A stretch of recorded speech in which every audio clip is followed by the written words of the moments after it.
Dans la tribune VIP, Vincent Clerc, à l'ailier du Stade Toulousain ou du 15 de France. Vous reconnaissez un petit peu la musique? Ouais, les Red Hot. My Friend des Red Hot Chili Peppers, il paraît que c'est une chanson que vous adorez. Ouais, c'est vrai, les Red Hot. C'est ce que j'ai découvert. Mon premier album, je crois que j'ai acheté. Bah, résultat, on a voulu vous mettre à l'aise dans cette tribune, Vincent. On vous surnomme Chicken. Pourquoi ça? Vieille histoire, Xavier Garbajosa qui m'avait surnommé comme ça à l'époque où j'avais encore le casque et qu'une fois sur deux il me tombait sur les yeux et que je courais un peu à l'aveugle. Donc c'était parti de poulet sans tête et ça avait fini par dériver sur Chicken. Bon, c'est pas du tout en référence à ce que vous aimez manger parce que je crois que votre plat préféré c'est le riz d'agneau. Ouais, ça c'est pas mal. Non, le poulet c'est plus pour les Samoans de l'équipe qui se régalent avec ça. On dit que vous êtes un petit gabarit, 1m78, 80 kg dans le monde du rugby. Maintenant. 90 80 c'était au début, maintenant j'ai Ça se voit pas, Vincent. depuis. C'est un atout, c'est un inconvénient d'être un petit gabarit dans le rugby.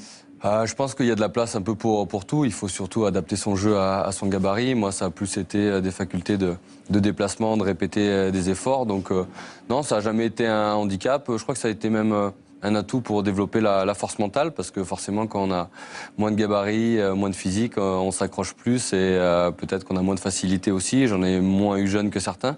Donc du coup, ça a toujours été peut-être la force de caractère qui m'a aidé. Mais le physique, non, parce que j'ai compensé par des qualités de course finalement. Vous avez connu deux clubs, Grenoble et depuis 2002 le Stade Toulousain. Votre contrat s'arrête à la fin de saison. Vous avez 34 ans, c'est pas un secret. Qu'est-ce qui va se passer ensuite ? Je sais pas encore. Ce qui va se passer, c'est que je vais jouer un an de plus parce que je me fais vraiment plaisir. À Toulouse ? Je sais pas encore. Voilà, ça, on va commencer à discuter. Bien sûr que je me sens très bien à Toulouse et que ça fait partie de mes priorités. Maintenant, on va en discuter ensemble. En tout cas, c'est vrai qu'à 34 ans, c'est plutôt la tête et le corps qui décident. Là, pour l'instant, les voyants sont vraiment au vert et je prends vraiment beaucoup de plaisir à m'entraîner, à jouer, donc j'ai envie de continuer. Oui, parce que vous avez 34 ans, mais vous faites l'une des plus belles saisons depuis les dernières années. Ouais, depuis ma blessure, c'est vrai que j'ai mis un peu plus de temps à revenir sur cette blessure où j'ai voulu courir après le temps pour faire cette Coupe du Monde 2015. Malheureusement, c'était trop court pour moi.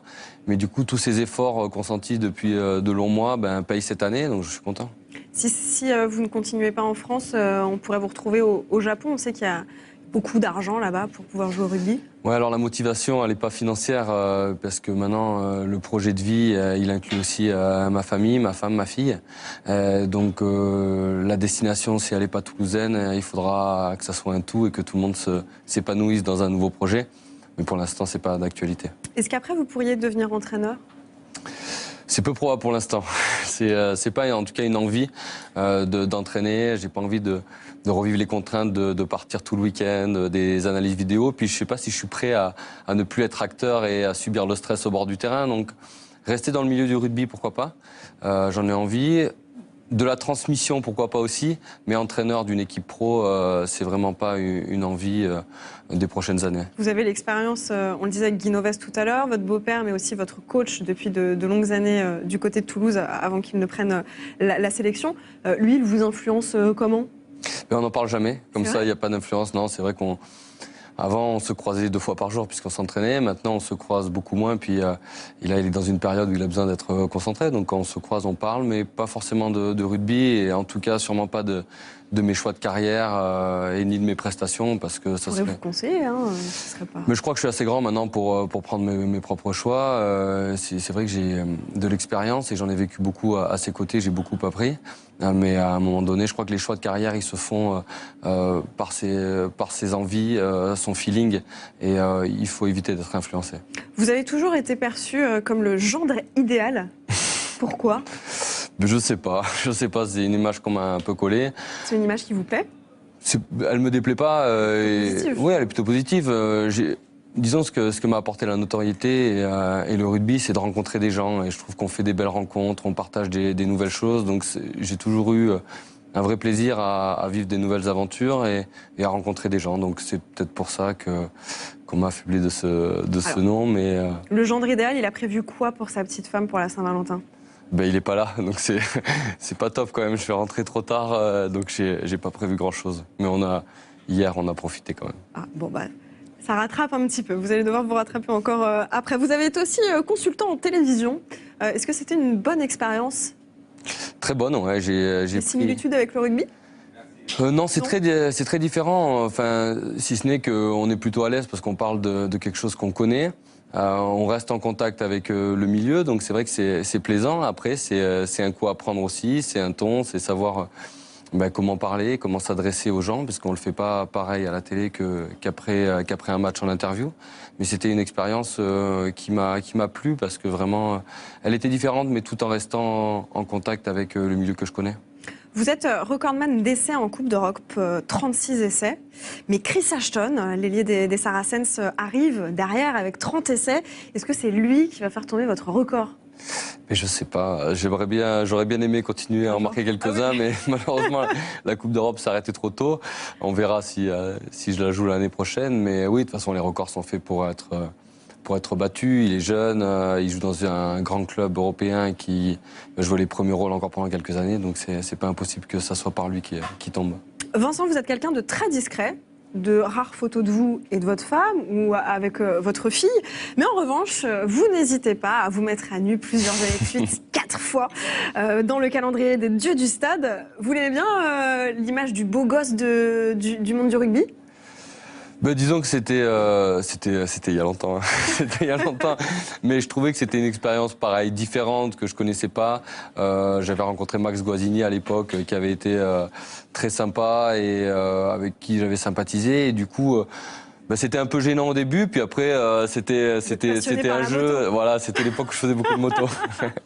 Mais du coup, c'était une expérience comme une autre que j'ai arrêté de faire à un certain âge parce que je trouvais que ça correspondait plus ou j'en avais plus envie en tout cas.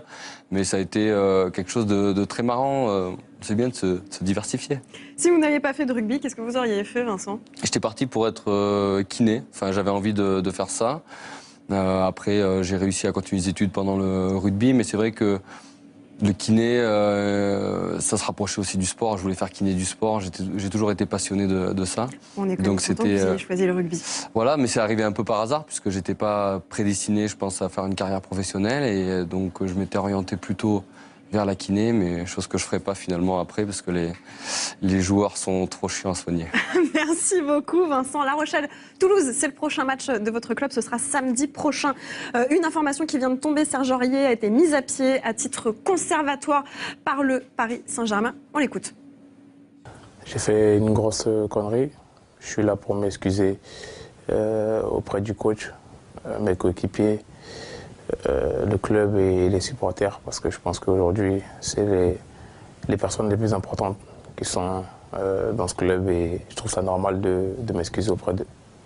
Je tenais à m'excuser particulièrement au coach. Je pense qu'aujourd'hui, je ne peux que le remercier pour tout ce qu'il a fait pour moi durant mon arrivée ici à Paris.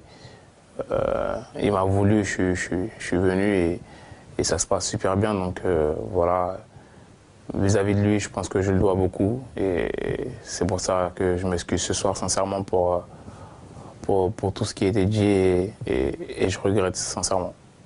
J'accepte toutes les sanctions que le club aura mis à mon égard concernant cette histoire. Voilà, aujourd'hui, j'ai fait une connerie et je suis impardonnable, donc je suis prêt à assumer toutes les conséquences et je tiens encore à m'excuser auprès de tous les gens qui sont dans ce club. Voilà les excuses de Serge Aurier après une vidéo dans laquelle il insulte Laurent Blanc. Les portes de la tribune se referment. Je vous donne rendez-vous dimanche prochain en direct et en clair dès 19h sur BeIN. Merci beaucoup Vincent. Avec plaisir. À bientôt. Belle soirée à vous. Ciao.